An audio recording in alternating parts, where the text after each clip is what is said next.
নমস্কার বন্ধুরা, দেখুন আজকে আবার একটি অঙ্কের ক্লাস নিয়ে আসলাম। তো এই ক্লাসটি খুবই ইম্পর্টেন্ট একটি ক্লাস। কেন কি, যে অঙ্কগুলি আমি নিয়ে আসছি বেশিরভাগ অঙ্কগুলি বিগত বছরগুলিতে এই টাইপের অঙ্কগুলি বারো পরীক্ষা আসে। তো দেখুন, কথা না বাড়িয়ে শুরু করছি আজকের প্রথম প্রশ্ন। কি বলেছে এক নম্বর প্রশ্নটি দেখুন, যে ত্রিভুজের বাহুগুলির অনুপাত 1/3:1/4:1/5 এবং ত্রিভুজের পরিসীমা 94 সেমি। তাহলে ত্রিভুজের সবচেয়ে ছোট বাহুটি কত? দেখুন, খুবই সহজ একটি অঙ্ক। দেখুন, আমি ট্রিক্স দিয়ে করাবো, খুবই সহজ এবং শর্টকাটে। দেখুন, সবার আগে আমরা কি লিখবো, যে অনুপাত কত আছে। অনুপাত বাহুগুলির অনুপাত 1/3:1/4:1/5 এই অনুপাতটা আছে। তো এটা যেহেতু ভগ্নাংশের আকারে আছে, তার জন্য আমরা কি করব, এই অনুপাতটাকে ছোট করার চেষ্টা করব। তারপরে আমরা অঙ্কটা স্টার্ট করব। তো ছোট করতে গেলে কি করতে হবে বন্ধুরা, লসাগু দিয়ে গুণ করতে হবে। এই তিনটি সংখ্যার লসাগু হচ্ছে 60, তো আমি 60 দিয়ে প্রত্যেকটা অনুপাতকে গুণ করছি, ঠিক আছে। তাহলে আমরা সরল অনুপাত পেয়ে যাবো। দেখুন, 3×15 কত, 3×20=60, অর্থাৎ এখানে আসলো কত, 20। এখানে 4×15=60, অর্থাৎ 15 আসছে। এখানে 5×12=60, তাহলে 12 আসলো। বাস, এই যে অনুপাতটা আসলো, এটাই হচ্ছে ত্রিভুজের তিনটি বাহুর অনুপাত, ঠিক আছে। এবার কি বলেছে, পরিসীমা 94 সেমি। তাহলে আমরা এখানে অনুপাতের পরিসীমাটা বের করবো, ঠিক আছে। অনুপাতের পরিসীমা কত, এই তিনটির যোগফল, তাই না। যেহেতু ত্রিভুজের বাহুগুলি আলাদা আলাদা আছে, তার জন্য পরিসীমা হচ্ছে তিনটি বাহুর সমষ্টি। তাহলে 20, 15, 12 যদি আমরা যোগ করি কত পাবো, দেখুন 47। যোগফল কত, 47। তাহলে অনুপাত হিসাবে বাহুগুলির যোগ করে আমরা 47 পেলাম, অর্থাৎ এটাই পরিসীমা। সেই পরিসীমাটাই সমান সমান কত, 94। তাহলে এটা আমরা 94 লিখতে পারি, তাই না। 47 সমান সমান 94। তাহলে 1 সমান সমান কত, 94/47, তাই না। কম হবে, তাই ভাগ হলো, এটা কাটাকাটি করে আমরা কত পাবো, 2 পাবো। 47 দুগুণে 94, তাহলে 2 পেলাম কার মান, 1 এর মান। বাস, অঙ্ক শেষ। এবার কি প্রশ্ন করেছে, যে ত্রিভুজের সবচেয়ে ছোট বাহুটির দৈর্ঘ্য কত। তাহলে 1 এর মান যদি 2 হয়, এখানে ছোট বাহু মানে কি, ছোট অনুপাত 12, তাই না। এটা 20, 15, 12, তাহলে 12 এর মান কত, সেটা আমাদের অ্যান্সার হবে। তাহলে 1 এর মান যদি 2 হয়, তাহলে 12 এর মান কত, ডাবল হবে, তাই না। দেখুন, 1 এর ডাবল 2, তাহলে 12 ডাবল 24, কিংবা বলা যায় এই 2 ইন্টু এই 12, যেভাবে আপনি বুঝুন। 12 দুগুণে কত, 24 সেমি। আর এটাই হচ্ছে অ্যান্সার, অপশন নাম্বার সি, ঠিক আছে। দেখুন, আশা করি অঙ্কটা বুঝে থাকবেন এবং ক্লাসটি ভালো লেগে থাকবে। তাহলে চলে আসি বন্ধুরা পরের প্রশ্নে, 2 নম্বর। দেখুন, এই হলো বন্ধুরা 2 নম্বর প্রশ্ন। তো এটা প্রশ্ন কি বলেছে, একটি আয়তক্ষেত্রের ক্ষেত্রফল 12 বর্গমিটার এবং তার দৈর্ঘ্য প্রস্থের 3 গুণ। তাহলে আয়তক্ষেত্রের পরিসীমা কত। দেখুন, এটাও সেই পরিমিতির প্রশ্ন দিয়েছে। দেখুন কিভাবে করছি। প্রথমে আমি একটু এক্স দিয়ে বোঝানোর চেষ্টা করছি, তারপর দেখাচ্ছি শর্টকাট, ঠিক আছে। আমরা ধরে নিচ্ছি বা মনে করি কি, প্রস্থটা আমাদের মনে করতে হবে, ঠিক আছে। দৈর্ঘ্য মনে করা যায়। দেখুন, আমি লিখছি যে দৈর্ঘ্য আর হচ্ছে প্রস্থ, তাই না। এই দুটোর মধ্যে কি সম্পর্ক বলেছে, যে দৈর্ঘ্য প্রস্থের 3 গুণ। অর্থাৎ প্রস্থ যদি এক্স হয়, তাহলে দৈর্ঘ্য হবে 3x, ঠিক আছে। এটাই হবে কি, দৈর্ঘ্য আর প্রস্থ। যেহেতু বলেছে দৈর্ঘ্য প্রস্থের 3 গুণ, তাহলে আমরা প্রস্থ এক্স ধরলাম, তাহলে দৈর্ঘ্য 3x হবে। বাস, এবার কি, ক্ষেত্রফল দেওয়া আছে। তাহলে ক্ষেত্রফলের সূত্র কি জানি, দৈর্ঘ্য ইন্টু প্রস্থ। তাহলে দৈর্ঘ্য হচ্ছে 3x ইন্টু প্রস্থ হচ্ছে শুধু x। তাহলে এটাই হচ্ছে সমান সমান কত, 12 দেওয়া আছে। বাস, এখানে আমরা শুধু সমাধান করব, তাহলে কার মান পেয়ে যাবো, x এর মান পেয়ে যাবো, ঠিক আছে। বা এখানে x into x equal to 12। এই যে 3টা আছে গুণ অবস্থায়, অবস্থা হলে কি হবে, ভাগ হবে। ডাইরেক্ট আমরা কাটাকাটি করে দিই, কত পেলাম, 4 পেলাম, ঠিক আছে।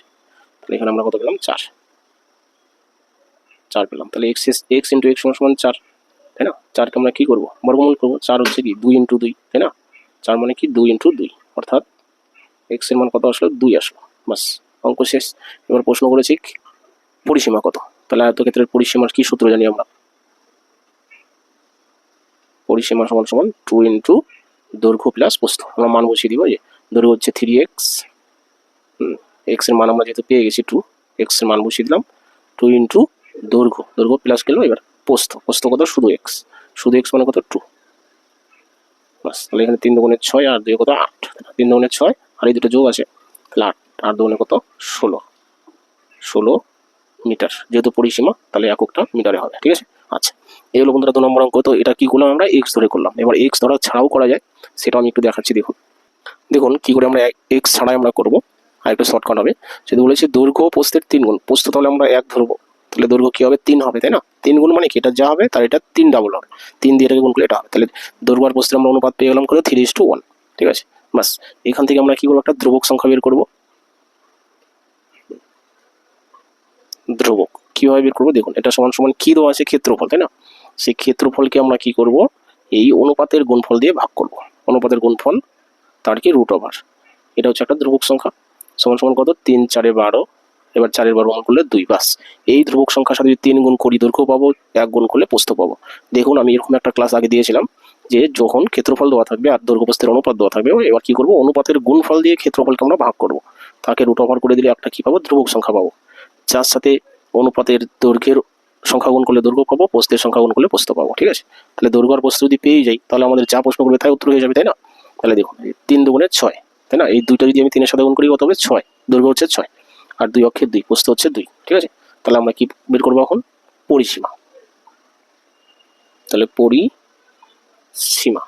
পরিসীমার কি সূত্র আছে, 2 ইন্টু দৈর্ঘ্য প্লাস প্রস্থ। আমি সূত্রটা লিখে নিলাম, 2 ইন্টু দৈর্ঘ্য প্লাস প্রস্থ। আমি সূত্রটা লিখে নিলাম, না লিখলেও চলতো। তাহলে সমান সমান 2 ইন্টু দৈর্ঘ্যের মান কত, হয় 3 দুগুণে 6 প্লাস প্রস্থের মান কত, হয় 2 অক্ষে 2। আমি একটু আগে বললাম, তাই না, যে এই 2 যদি আমি 3 এর সাথে গুণ করি দৈর্ঘ্য পাবো, 1 এর সাথে গুণ করলে প্রস্থ পাবো, তাই করলাম। 3 দুগুণে 6 আর 2 অক্ষে 2, তাহলে 6 আর 2 কত, 8, 8 দুগুণে কত, 16 কি মিটার। দেখুন উত্তর চলে আসলো, তাই না? আপনি এই নিয়মটাও করতে পারেন, উপরের নিয়মটাও করতে পারেন। ঠিক আছে, এর মধ্যে 2 নম্বর অঙ্ক আমি দুটো নিয়মই করলাম। আশা করি ক্লাসটি ভালো লেগে থাকবে। এরপরে চলে আসি পরের প্রশ্নে, 3 নম্বর। তো এটা হলো বন্ধুরা 3 নম্বর প্রশ্ন। এটা প্রশ্ন কি বলেছে দেখুন, যে 6টি সংখ্যার গড় 38, যদি প্রত্যেকটি সংখ্যাকে 3 করে বাড়ানো হয় তাহলে নতুন গড় কত? তাহলে কি বলেছে, যে 6টি সংখ্যার গড় 38, এবার বলেছে যদি প্রত্যেকটি সংখ্যাকে 3 করে বাড়ানো হয়, তাহলে আমি লিখলাম দেখুন, প্রত্যেকটি সংখ্যাকে 3 করে বাড়ালে নতুন গড় সমান সমান। দেখুন প্রত্যেকটি সংখ্যাকে 3 করে বাড়ানোর মানে কি বন্ধুরা, এই 6, এই যে 6টি সংখ্যা আছে প্রত্যেকেই 3 করে বেশি হবে, তাই না? আগে যা গড় ছিল প্রত্যেকেরই কি 3 করে বেশি হবে, অর্থাৎ কি গড় সংখ্যাটাই দেখুন 3 করে বেড়ে যাচ্ছে, তাই না? প্রত্যেকেই একই হারে বাড়া মানে কি, সেটাই তো গড়, তাই না? তাহলে আগে ছিল গড় কত, 38। এবার প্রত্যেকটি সংখ্যাকে যদি 3 করে বাড়ানো যায় তাহলে গড়েই 3 করে বেড়ে যাচ্ছে, অর্থাৎ এই 38-এর সাথে আমরা কি করবো, 3টাই যোগ করে দিব, তাহলে ডাইরেক্ট উত্তর চলে আসবে। তাহলে 38 আর 3 কত, 41, বাস হয়ে গেলো, তাই না? মুখে মুখে আপনি অঙ্কটা করতে পারেন। আবার বলছি যে 6টি সংখ্যার গড় 38, প্রত্যেকটি সংখ্যাকে 3 করে বাড়ালে নতুন গড় কত হবে? তাহলে নতুন গড় হবে কি বন্ধুরা, এই 3 আমরা ডাইরেক্ট যোগ করে দিব আগের গড়ের সাথে, বাস সেটাই উত্তর 41, অপশন নম্বর সিতে দেখুন রয়েছে, বাস। তো আশা করি ক্লাসটি ভালো লেগে থাকবে। তাহলে চলে আসি বন্ধুরা পরবর্তী প্রশ্নে। দেখুন এই হলো বন্ধুরা 4 নম্বর প্রশ্ন। তো এটা প্রশ্ন কি বলেছে দেখুন, যে একটি সংখ্যাকে 5 দিয়ে গুণ করে তারপর সংখ্যাটির সাথে 25 যোগ করা হলো, এরপর ওই সংখ্যাকে 5 দিয়ে ভাগ করে শুরুর সংখ্যাটি বিয়োগ করা হলো, তাহলে অবশিষ্ট পড়ে থাকবে কত? দেখুন খুবই ইন্টারেস্টিং একটা অঙ্ক দিয়েছে, কিভাবে করছি দেখুন।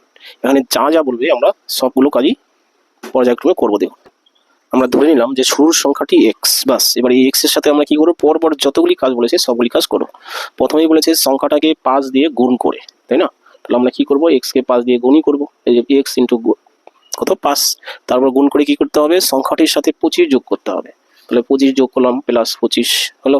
এরপর ওই সংখ্যাকে 5 দিয়ে ভাগ করে, তাহলে এই টোটালটাকে আমরা কি করব, 5 দিয়ে ভাগ করব, বাস। ভাগ করে কি করতে হবে, ভাগ করে শুরুর সংখ্যাটি বিয়োগ করা হলো, তাহলে শুরুর সংখ্যা মানে কি, এই যে শুরুতে আমি এক্স ধরেছিলাম সেটা আমরা বিয়োগ করব, বাস। এবার প্রশ্ন করেছি কি অবশিষ্ট পড়ে থাকবে কত, অর্থাৎ এটা সমান সমান কত হবে সেটাই হচ্ছে প্রশ্ন। ঠিক আছে, দেখুন এটা আমি অঙ্ক করছি। এই এক্স এর নিচে একটা 1 আছে, 5 আর 1 লসাগু 5 হলো। 5 দিয়ে 5 এর ভাগ করলে 1 হচ্ছে, তাহলে উপরে যা আছে তাই হবে, তাই না? 1 দিয়ে গুণ করলে, তাহলে এখানে 5x প্লাস 25 মাইনাস, এবার 1 দিয়ে 5 কে ভাগ করলে 5 হচ্ছে, 5 এর সাথে x গুণ করলে কি 5x। এবার এই 5x কাটা যাচ্ছে, তাহলে 25 পড়ে থাকছে, তাই না?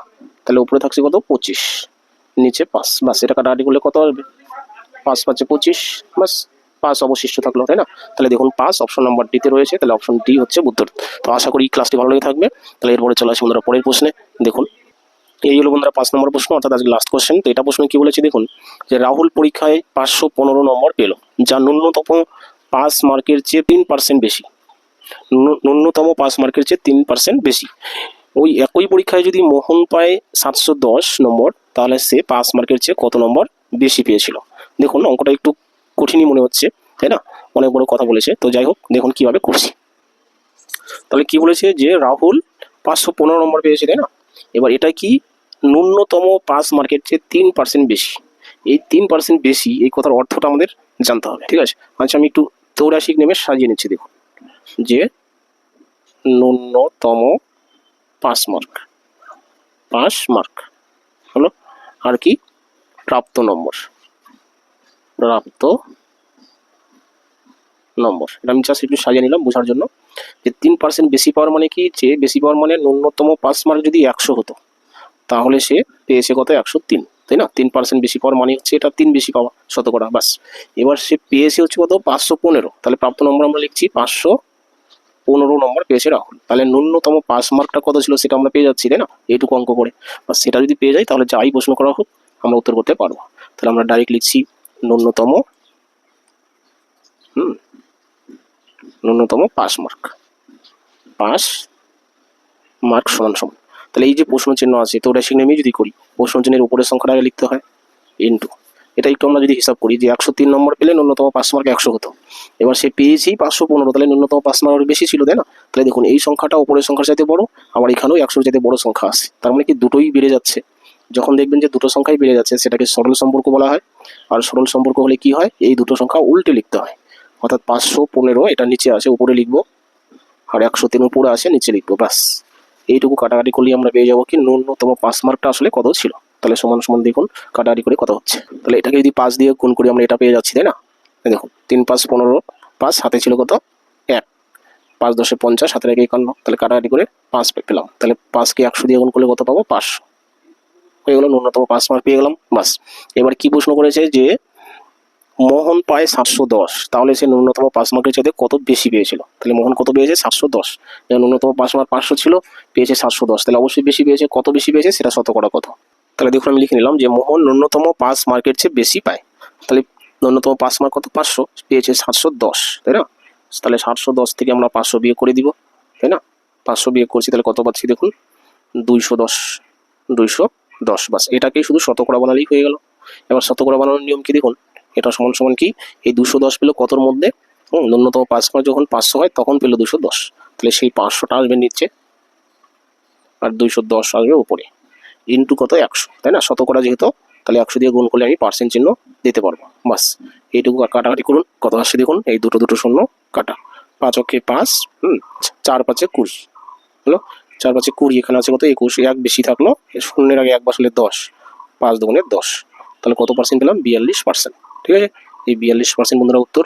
দেখুন 42% কত নম্বর অপশন রয়েছে, অপশন নাম্বার সি হলো। এই হলো বন্ধুরা 5 নম্বর অঙ্ক। তো এটা হয়তো দেখে অনেক বড় মনে হচ্ছে, জাস্ট আমি বোঝানোর জন্য এত বড় করে লিখলাম, ঠিক আছে? আপনার এগুলো কোনো কিছু লেখার প্রয়োজন হবে না, আপনি যখন পরীক্ষা হলে করবেন, তাই না? এত বেশি লিখবেন, লিখতে যাবেন না, জাস্ট সংখ্যাগুলো বসাবেন আর করবেন, তাহলে দেখবেন অঙ্কটা ছোট হয়ে যাচ্ছে, ঠিক আছে? তো যাই হোক, এগুলো টোটাল ক্লাস। তো টোটাল ক্লাসটি দেখার জন্য ধন্যবাদ। যদি ক্লাসটি ভালো লেগে থাকে, আমার ট্রিক্সগুলি আপনার যদি কাজে লেগে থাকে, অবশ্যই লাইক কমেন্ট শেয়ার করবেন, আর নতুন বন্ধুরা চ্যানেলটি সাবস্ক্রাইব করবেন। রাখছি তাহলে, থ্যাংক ইউ বন্ধুরা।